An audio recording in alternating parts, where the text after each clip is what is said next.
Madame la Ministre, Monsieur l'Ambassadeur, Amiral, mon colonel, officiers, sous-officiers, officiers mariniers, soldats, marins et aviateurs des forces françaises aux Émirats arabes unis. Si nous vivions dans un monde parfait, je serais venu avec l'ensemble de la nation française ici aujourd'hui sur cette base pour qu'elle puisse constater des visu ce que vous représentez. Parce que ici, comme sur d'autres sites, toute la nation française pourrait mesurer presque physiquement la place stratégique que la France occupe dans le monde. Il pourrait toucher du doigt la force de la culture militaire française, ce que certains décrivent parfois comme un subtil équilibre entre ouverture au monde, facilité d'intégration, excellence technologique, rigueur, audace et courage dans l'engagement opérationnel. Et surtout, il pourrait se rendre compte à quel point vous incarnez cette force, cette tradition et ce dévouement. Mais voilà, nous ne vivons pas dans un monde parfait, nous vivons dans le monde dans lequel nous vivons. Et donc la nation française n'est pas tout entière ici. Il y a la ministre des Armées, le Premier ministre, des parlementaires engagés qui sont venus vous témoigner à la fois de leur admiration et de leur reconnaissance. Je voudrais vous remercier, Amiral, et chacun d'entre vous pour la parfaite organisation de cette visite et les présentations de cet après-midi. Je voudrais vous dire que c'est dans ce type de moment, avec ce type de rencontre, que nous mesurons, Madame la Ministre des Armées et moi-même, et je le dis sans fausse pudeur, le très grand honneur qui nous est fait d'assumer les fonctions qui sont les nôtres. Je voudrais également saluer nos hôtes et amis émiriens qui nous font l'honneur de leur confiance dans un partenariat stratégique qui est déjà ancien. Je sais l'effort important que les Émirats arabes unis ont fourni afin d'offrir les meilleures conditions de vie et d'entraînement pour nos soldats lorsque la France a décidé d'installer cette nouvelle base, la plus orientale de notre dispositif de force prépositionnée. Dans cette région qui est marquée par plusieurs conflits ouverts en Irak, en Syrie, au Yémen, dans cette région sous la pression, d'une certaine façon, des extrémismes et des conflits communautaires, vous témoignez de la volonté militaire de la France, de sa fidélité à ses amis arabes, de son souhait de stabilité pour une région qui, vous le savez mieux que d'autres, est au cœur des équilibres mondiaux. Le sens de notre présence militaire aux Émirats arabes unis, c'est cela. L'expression de notre détermination à faire face à toute éventualité aux côtés de nos alliés. C'est ensuite la coopération et l'assistance opérationnelle.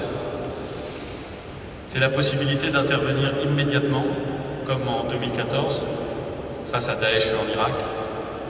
C'est enfin le développement d'une capacité d'appréciation autonome de la situation.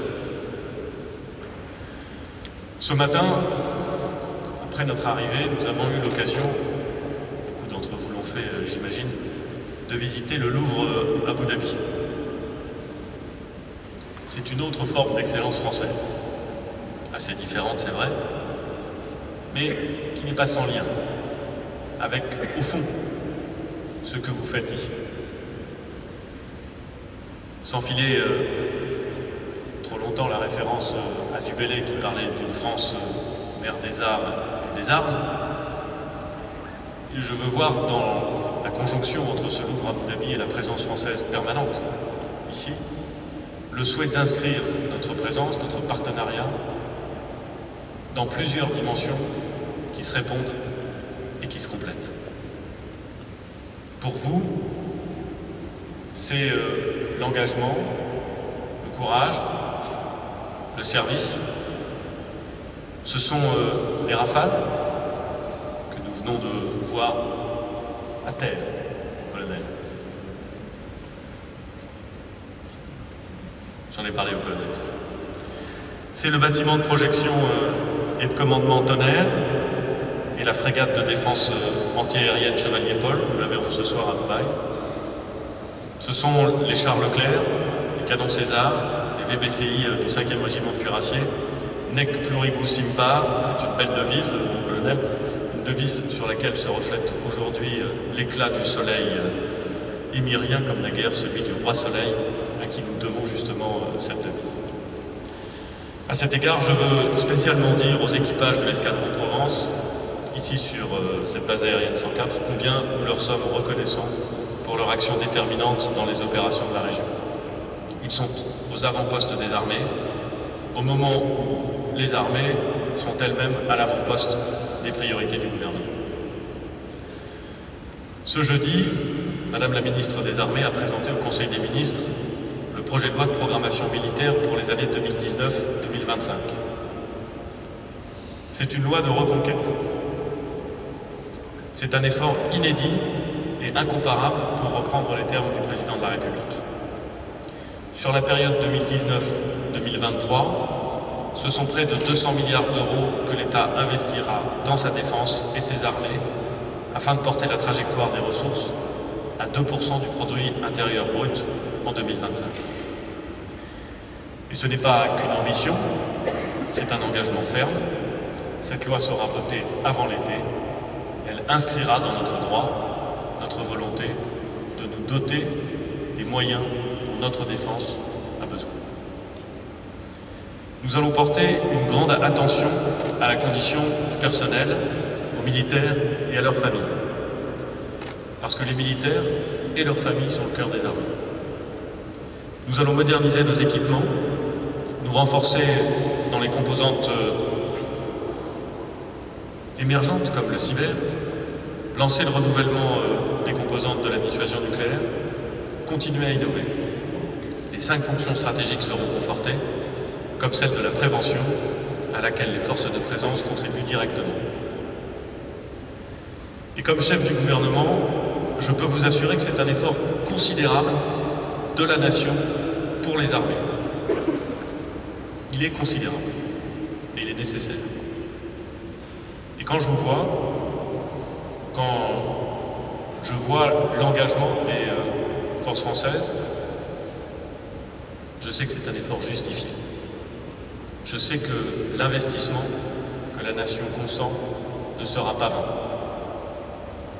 Alors, puisque Florence Parly est à mes côtés, je veux lui témoigner devant vous de ma gratitude pour l'action accomplie ces derniers mois, avec beaucoup de détermination et un grand sens de l'État, avec le souci constant de l'intérêt général, et surtout constamment attentive aux militaires et au personnel civil du ministère des Armées.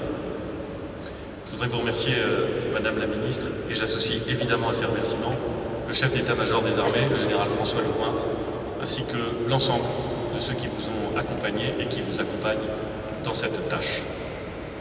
Mesdames et messieurs, l'année 2018 débute et les défis pour la stabilité du monde sont nombreux.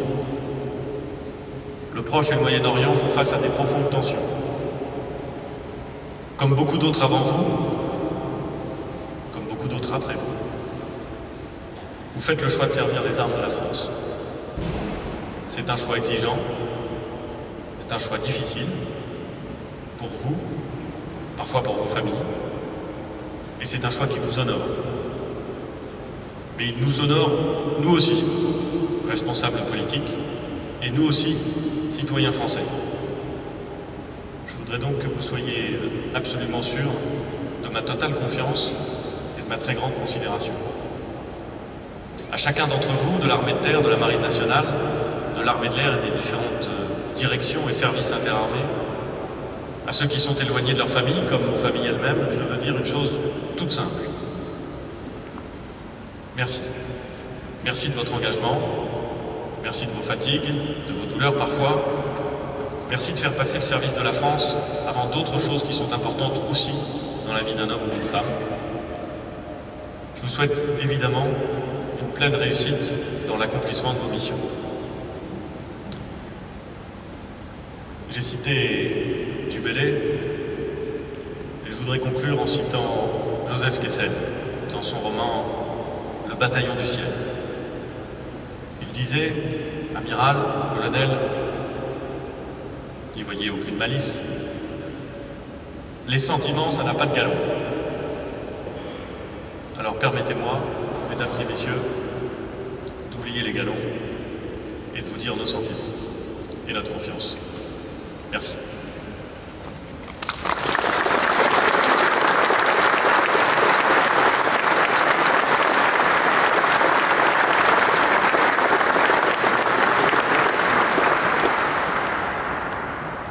Les sentiments, ça n'a pas de galon, mais ça peut quand même s'exprimer par des